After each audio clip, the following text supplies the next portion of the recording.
অন্যদিকে যে খবরের দিকে নজর রাখবো, স্বামীকে খুন করে থানায় আত্মসমর্পণ করেছে স্ত্রী। স্বামীর মাথায় বালতি দিয়ে মেরে খুনের অভিযোগ উঠছে। এই ঘটনা ঘটেছে নদিয়ার কৃষ্ণনগরের এই ঘটনা। কোতোয়ালি থানায় গিয়ে আত্মসমর্পণ করেছে স্ত্রী, অর্থাৎ স্বামীকে মেরে আত্মসমর্পণ করলো স্ত্রী। এই ঘটনা ঘটেছে নদিয়ার কৃষ্ণনগরের এই ঘটনা। কোতোয়ালি থানায় গিয়ে আত্মসমর্পণ করেছে স্ত্রী। স্বামীকে খুন করে থানায় আত্মসমর্পণ করেছে স্ত্রী।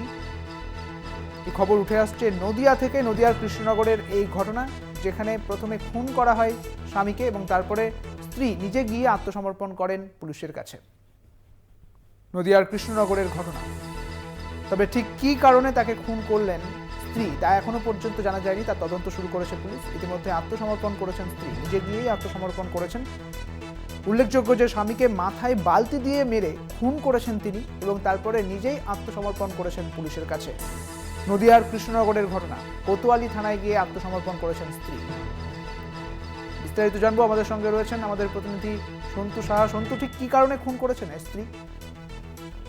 দেখো, কৃষ্ণনগর রোড স্টেশন এলাকার বাসিন্দা বিজলি বিশ্বাস এবং তার স্বামী অশোক বিশ্বাস, দুজনেই কিন্তু ওই এলাকার বাসিন্দা। দীর্ঘদিন ধরে তাদের মধ্যে একটা পারিবারিক বিবাদ চলছিল।